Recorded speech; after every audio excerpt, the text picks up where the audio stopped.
Hey guys, it's Matt again here to give you another way on how to share the gospel, give you another way to share the gospel immediately and take this to different people. So today our method is called the Four Fields, and this method has really played a big part in my life right now in the past couple months, and it's taking us into actually 4 different fields and how to share the gospel and to grow people from an empty soul until a soul that can come up and plant churches on their own, or to be a leader of a church, and go out now and make disciples.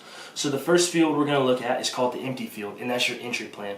So imagine in your mind right now and get this vivid picture that you are in an absolute empty field. There's nothing there. There's no seeds, there's no soil, there's nothing growing in this field. It's just a plain empty field. And this is exactly where Jesus is sending us right now. Jesus is sending us out into empty places that do not know the gospel. Empty nations, empty towns, empty cities that do not know the gospel. And this is where he's sending us.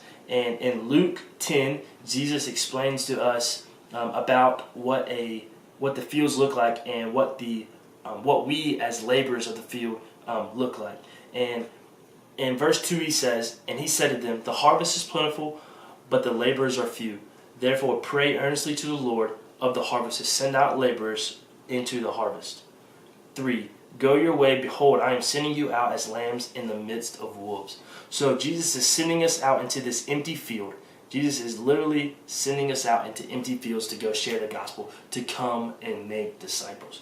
So the second field we're going to look at is called the seeded field, and that is your gospel plan. That is literally when you are in that empty field and you are throwing seeds out everywhere. You are planting seeds everywhere. Lost people, any kind of people you can come up with, these are your seeds that you're planting. And remember, the key is you reap what you sow. You reap what you sow. Remember that.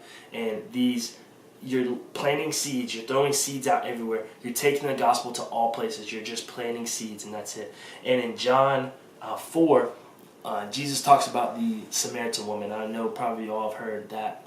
The story, the Samaritan woman, and she comes up to Jesus and asks for a drink of water, and they get into this conversation, and Jesus tells her that the 5 husbands she used to have, they're not the husband that he had destined for, and the husband that she has now is not the husband that he had planned for her.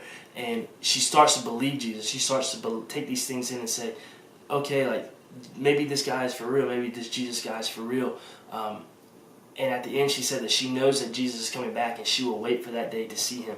And Jesus declares himself then as the Messiah that she's talking about, as the Lord, as Jesus Christ that she is talking about. So in John 4, in verse 38, Jesus says, "I sent you to reap that for which you did not labor. Others have labored, and you have entered into their labor." Many Samaritans from that town believe in him because of the woman's testimony. "He told me all that I ever did." So when the Samaritans came to him, they asked him to stay with them, and he stayed there for 2 days. And many more believed because of his word. They said to the woman, "It is no longer because of what you said that we believe, for we have heard with our own ears for ourselves, and we know that this is indeed the Savior of the world." So this is the seed that Jesus is planting. So when Jesus planted the seed in the Samaritan woman, when Jesus sowed the seed with the Samaritan woman, these other people followed. And now he planted more seeds, and now they believe in Jesus Christ. So the next field we're entering in, after we have seeded the field, seeded the empty field, we are entering into a field called the growing field. And that is your discipleship plan. And that is where these seeds that you have planted are now being watered and being sprouted, and now they are being equipped into becoming a church leader. You are actually discipling these people. You have now made a disciple, and now you are teaching them how to make disciples. You are building a relationship and a community that is surrounded with Jesus Christ. You are entering into their homes. You are going with them to get coffee, or going with them to get lunch, and you are discipling these people. You are allowing them to grow, and you are taking them under your wing and allowing them to grow. So the last field we're going to enter into is called the harvest plan. This is a church formation plan. Now these people that you have engaged with, that you have built a relationship with, that are now followers of Jesus Christ, have grown, and you have discipled them and built this relationship with them. You are entering them and allowing them to be equipped into going into the harvest plan, which is the last field. And this is called your church formation plan. So you are building these people up. You are equipping these people to be like the church that Jesus calls for us to be in Acts 2. They are breaking bread in prayer. They are worshiping. They are tithing. They are doing all these things that Jesus has called us to do in Acts 2 and be an Acts 2 church.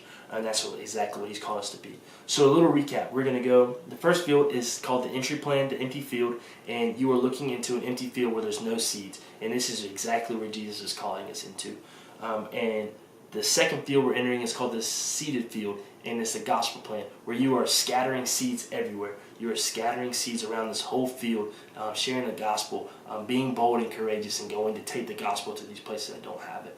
And once you meet these people, once you meet a person or two people or three people, however many people it is, you are then allowing them to enter into the growing field, and you are helping them grow in their relationship with Jesus. You are discipling them. You are building them up. You are equipping them to become a church leader. And the last field that they're entering is called the harvest field, and it's the church formation plan. And once these people are in the last field, these people are equipped. These people are now being what it is called to be an Acts 2 church. They are worshiping, they are praying, they are breaking bread, they are tithing. They're doing all these things that Jesus has called us to do. So I hope this video has really impacted you to go share the gospel. I hope that this has been a clear, understanding way to share the gospel, and I hope that you will take this method out into your community and start sharing the gospel immediately. Thank you so much for watching.